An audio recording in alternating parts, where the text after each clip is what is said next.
네, 로마서 1장 26절에서부터 32절까지입니다.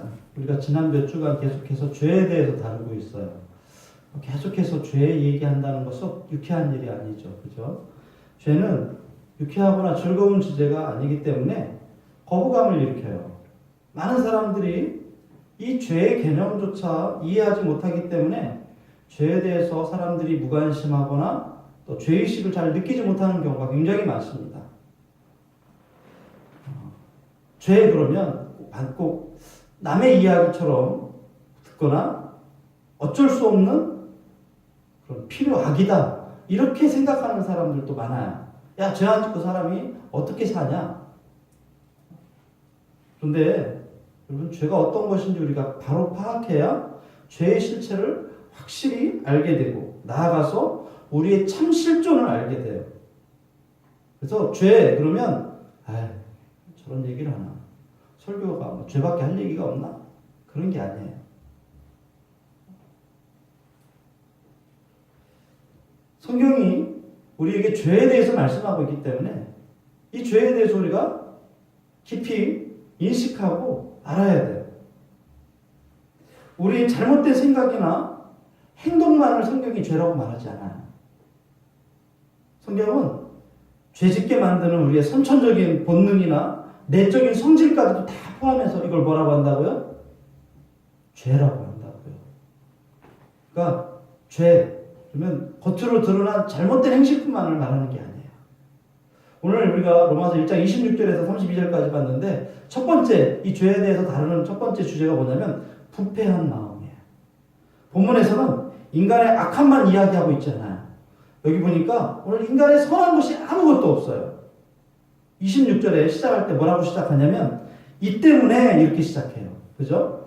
이 때문에 라고 하는 말은 앞에 25절 내용을 말씀하는 거예요. 사람들이 피조물을 조물주보다 더 경배하고 그래서 더 악한 존재가 되어버렸다는 거예요. 그래서 이 때문에 이렇게 말씀하시죠. 근데 28절에 보면 인간이 왜 조물주를 섬기려 하지 않는지에 대해서 말씀해 주는데 뭐라고 되어 있냐면 그들이 마음에 하나님 두기를 싫어하며 이렇게 말씀해요. 뭐라고요? 마음에 하나님 두기를 싫어한대요. 하나님에 대해서 아는 것을 기피한다는 거예요. 기피한다는 것은 싫어한다는 거예요. 꺼려한다는 거죠.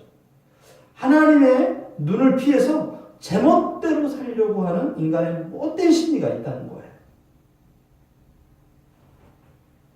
여러분, 친구들하고 어울려 놀다가 막 게임방에서 게임하다가 아니면 막 친구들하고 얘기할 때 막 욕하잖아. 막 욕하면서 얘기하다가 누군가 하나님 있잖아. 너무 좋으신 것 같아.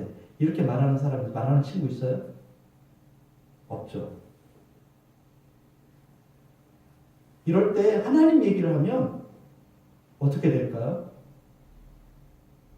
그런 얘기 자체를 거부하거나 그 자리를 피하거나 싫어하죠. 그만큼 사람들이 다 젊은 청소년들도 마찬가지예요. 하나님 얘기하는 것, 하나님 아는 것을 노골적으로 싫어한다는 거예요. 인간은 마음에서 하나님을 추방시켜버렸어요. 그리고 자기가 하나님이 앉아있던 그 자리를 자기가 앉아있어요.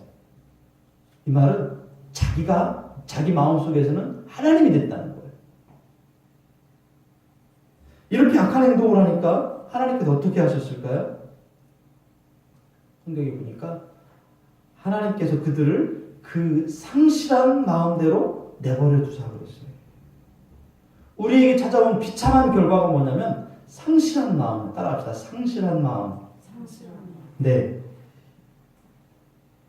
마음이 부패했다는 거예요. 근데 이 부패라고 하는 이 부패의 원뜻이 뭔지 알아요? 동전이 규격에 맞지 않아서 쓸모없게 됐다는 거예요. 여러분, 우리 자판기 있잖아요. 자판기가 우리 동전을 받아들일 때, 이거는 500원이네? 이거는 100원이네? 얘가 500원 넣구나. 이렇게 받아들이는 게 아니라 자기가 받아들이는 규격이 있어요. 그죠? 크기, 무게, 이런 규격이 있단 말이에요. 근데 옛날에는 이런 규격이 없었잖아요. 그래도 이 동전을 만들 때, 이 돈을 만들 때, 만드는 규격이 있었어요. 만들어 놓고 보니까, 작어? 지금처럼 기계로 찍어내는 게 아니고 사람 손으로 만들어내야 되니까. 그러면 이거 쓸 수 없어. 그럼 뭐라고 표현하냐? 부패했다. 이렇게 표현했어요. 하나님을 거부하는 인간의 마음이 규격에 맞지 않아서 아무 가치도 없는 동전같이 되는 거. 이게 부패한 거예요. 상실한 마음이라는 거예요. 그런데 우리가 죄 지으면 마음만 부패하는 게 아니라 행동도 달라지잖아요. 그래서 하나님이 미워하시는 짓만 골라서 하는 사람이 돼요. 그래서 근본적으로 선한 것이 존재할 수 없게 되죠. 오늘 성경에서 부패한 마음 가진 인간이 얼마나 합당치 않은 못된 일을 행하는지 오늘 성경에 보니까 낱낱이 말씀하고 있어요. 우리가 성경을 이렇게 쭉 같이 처음에 오늘 몇 장 몇 절입니다 이렇게 읽어 나갈 때 성경을 유심히 봐야 돼요. 왜냐하면 그 성경을 한 번 읽고 제가 말씀을 전하잖아요. 그렇기 때문에 대충 정신없이 말씀을 읽어놓으면 오늘 왜 이 말씀을 전하는지 우리가 이해하지 못해요. 우리가 지금이라도 성경을 잘 보면서 저를 이렇게 번갈아 보면서 말씀을 봐야 돼요. 26절에 죄를 일일이 나열하고 있는데 당시 가장 로마 사회를 흔들었던 이 죄에 대해서 그 당시에 만연했던 죄들에 대해서 여기에 이렇게 그대로 나열하고 있는 거예요. 당시 이 로마 사회는요, 옳고 그른 것이 혼돈된 사회였어요. 모든 것이 돈의 가치로 평가되고 사람마저도 돈으로 평가해요. 그래서 돈이 비싸면 모든 것이 다 좋다고 생각했어요.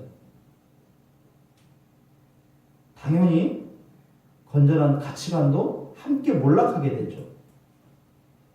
우리 사회도 지금 옛날 이 로마 시대와 비슷해요. 평범한 것에 권태함을 느끼고 그래서 쾌락을 추구하고 즐길 수 있는 것이라고 하면 선과 악을 가리지 않아요. 이게 오늘 우리 사회의 모습이죠. 돈이 최고의 가치가 돼요. 지난주에도 말씀드렸지만 오늘날의 우상은 형태가 없어요. 뭐가 우상이에요? 돈이 우상, 권력이 우상, 명예가 우상이에요. 쾌락이 우상이 되는 거예요.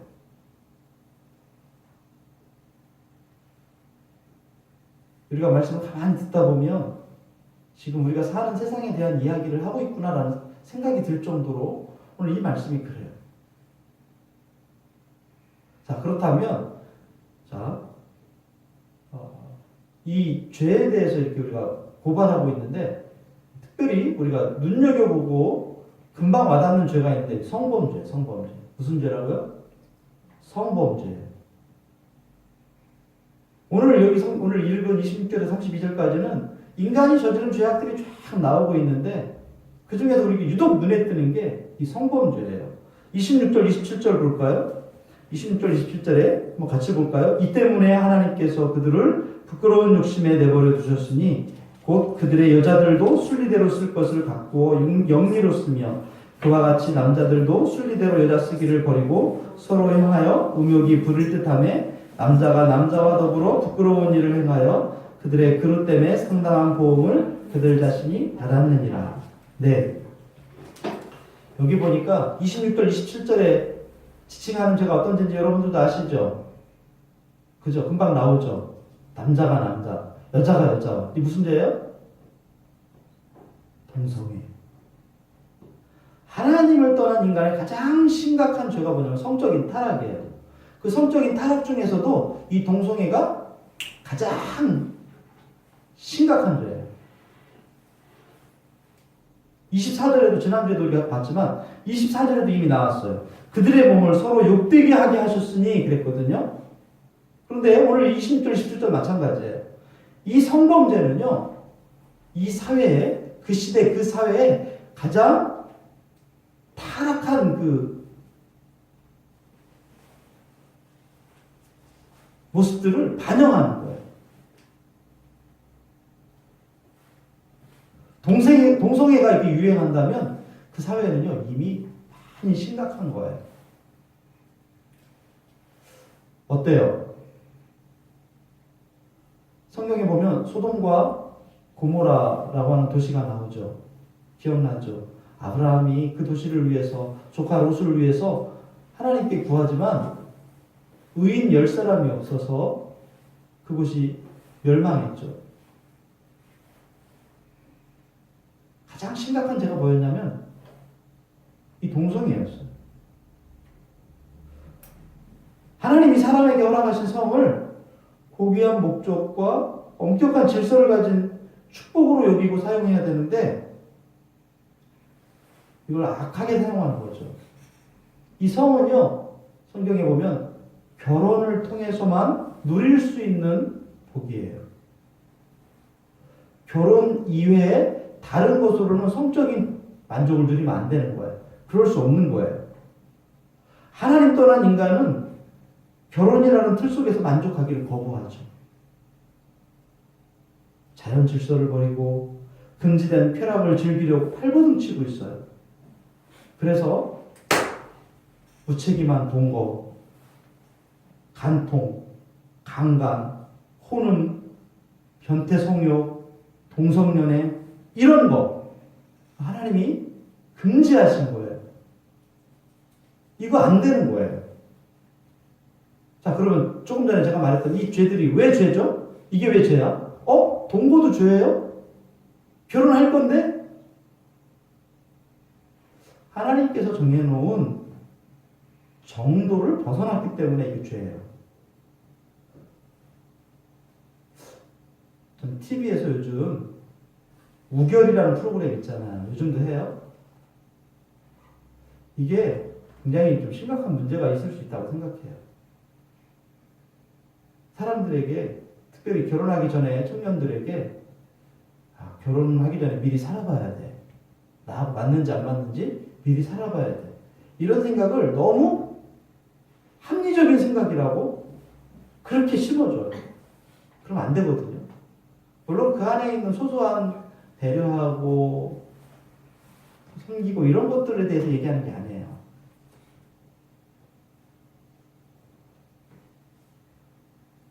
재미있는 프로그램, 선정적인 프로그램이긴 할지 몰라도 이게 결국은 하나님이 정하신 그 테두리를 벗어나도록 조장하기 때문에 그래요. 실제로요, 로마에서는요, 동성애가 귀족들뿐만 아니라 노예들한테도 많이 퍼져 있었대요. 로마 초기에 황제들 15명 가운데 14명이 동성애를 했다는 거예요.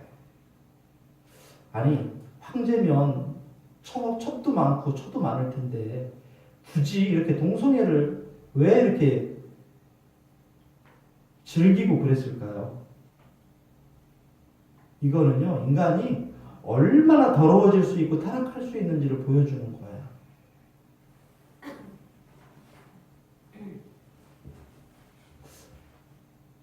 우리가 여기서 이 성경이 지금 이 동성애에 대해서 얘기하는데 이 동성애가 왜 죄인지 우리가 봐야 돼요. 하나님이 남자와 여자를 짝지어 주셨다고 성경에 나와 있어요. 이성을 짝지어줘서 결혼 생활을 하게 하셨어요. 성경에는 남자와 남자를 혹은 여자와 여자를 결혼해서 부부로 살게 하셨다는 말씀이 성경에 없어요. 그렇게 못하게 하셨어요, 하나님은. 그러니까 동성애는 하나님이 정해주신 질서를 뒤집는 거예요. 그래서 여기 성경 오늘 본문에 뭐라고 나와 있냐면 순리대로 쓸 것을 바꾸어 영리로 쓰며 그랬어요. 하나님을 향해 도전하고 하나님을 경멸하는 거예요. 그래서 이 동성애의 배후에는 하나님을 경멸하는 마음이 있어요. 하나님을 도전하는 마음이 있는 거예요. 이건 죄예요. 이런 추악한 죄에 빠지게 되자 응분의 결과를 맞이하게 되는데 그것이 27절이에요.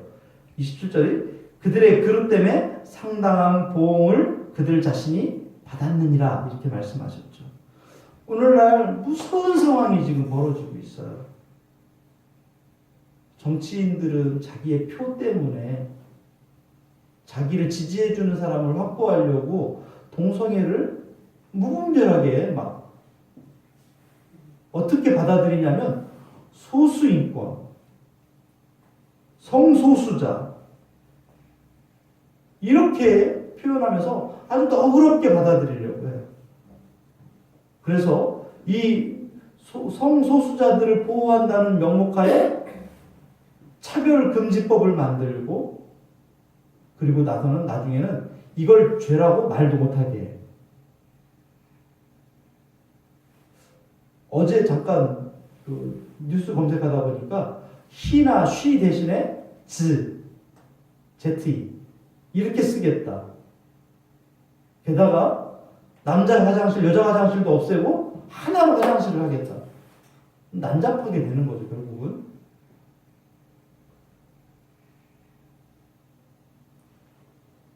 이 사회와 문화가 결국엔 비싼 대가를 치르게 되는 거예요.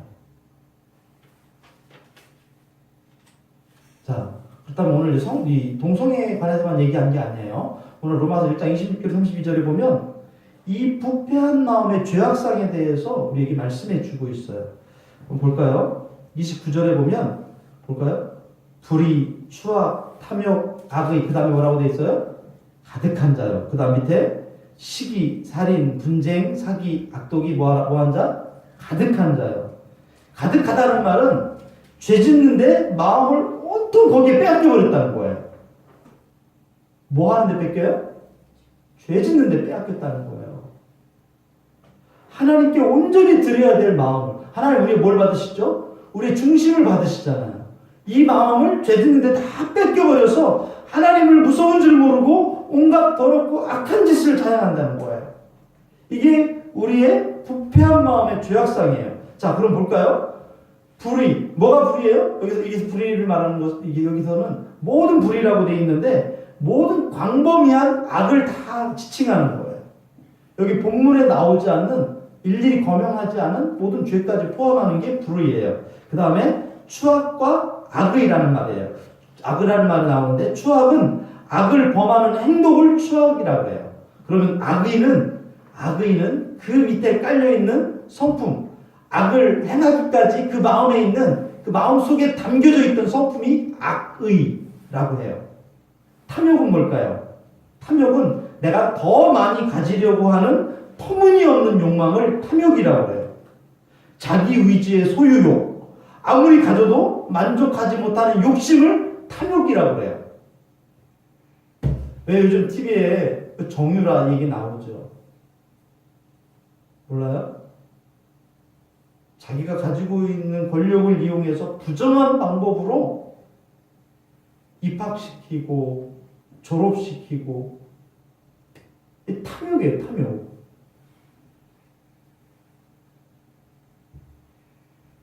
다 드러나서 완전히 다 뺏겨버렸잖아요. 게다가 아래 시기, 살인, 분쟁, 이 뭐죠? 서로 다 관련성 있는 죄예요. 시기, 살인, 분쟁은요. 남을 시기하면 분쟁하게 되고요. 서로 이렇게 싸우다 보면 미워하게 되고, 미워하다 보면 살인까지 가는 거예요. 사기는 뭐예요? 원래 이 사기라는 뜻은요, 고기를 낚을 때 낚시에 다는 미끼를 사기라고 했어요. 아주 간교하다는 뜻이에요. 악독은 의도적으로 행하는 나쁜 죄를 악독이라고 해요. 그러니까 사기와 악독은 지금 같은 고리 안에 연결되어 있는 죄예요. 게다가 수근수근하는 자, 비방하는 자, 여기 둘 다 비슷한 뜻인데 수근수근이라는 것은요, 당사자가 없는 자리에서 험담하고 주고받는 말을 수근수근이라고 해요. 그러면 비방하는 것은 대놓고 남이 앞에 있는데, 상대방이 앞에 있는데 당사자가 있을 때 면전에서 비난하는 것, 이걸 비방이라고 해요. 둘 다 똑같은 거예요. 상대방 괴롭히는 데 쓰는 거죠. 수근수근하는 거, 이것도 죄예요. 비방하는 거 죄예요. 무슨 죄예요? 사형에 해당하는 죄예요. 성경에서. 또 게다가 계속해서 봅시다. 하나님께서 미워하시는 자 그랬어요. 하나님을 향해 저지른 나쁜 행동들 때문에 하나님이 미워하신다는 거예요. 게다가 그 밑에 능욕이라는 단어가 나와요. 능욕은 뭐죠? 뻐긴다는 뜻이에요. 으스댄다는 거죠. 자랑하는 자. 자기가 남보다 우월하다는 착각 속에서 사는 사람들을 말하는 거죠. 또 악을 도모하는 자. 악을 도모한다는 것은 한 가지 악으로 만족하지 못하고 또 다른 악을 저지르는 거예요. 이걸 악을 도모한다고 해요. 부모를 거역하는 자. 이건 뭐 배은망덕의 표본이죠. 게다가 우매한 자. 우매한 자가 뭘까요? 우매한 자는 하나님을 멸시하는 미련한 사람을 뜻하는 거예요. 하나님을 멸시하기 때문에 하나님 앞에서 나쁜 짓을 함부로 저지르죠. 하나님에 대해서 우매하다는 그 자체가 이미 죄예요. 게다가 배약하는 자. 배약은 약속을 해놓고서는 쉽게 깨뜨리는 거예요. 이게 배약이에요. 무정한 자. 이 무정한 자는 무자비한 자와 같은 의미인데 인간의 정마저도 외면하는 사람을 말하는 거죠. 로마 시대에 이런 일이 있었대요. 로마 시대에 아내가 아이를 낳으면 아기를 남편의 이렇게 발치에 이렇게 갖다 놓으면 남편이 귀여워서 안으면 그때는 키워도 되고 남편이 휙 돌아누우면 갖다 광장에 내버린다는 거야. 이걸 무정이라고, 무정한 자. 지금 이런 죄들을 성경에서 열거하고 있어요.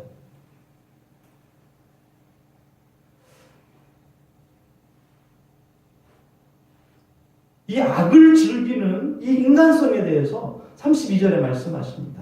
한번 같이 읽어봅시다. 시작. 그들이 이 같은 일을 행하는 자는 사형에 해당한다고 하나님께서 정하심을 알고도 자기들만 행할 뿐 아니라 또한 그런 일을 행하는 자들을 옳다 하느니라. 자기가 행하는 일이 하나님 앞에서 죽어 마땅하다는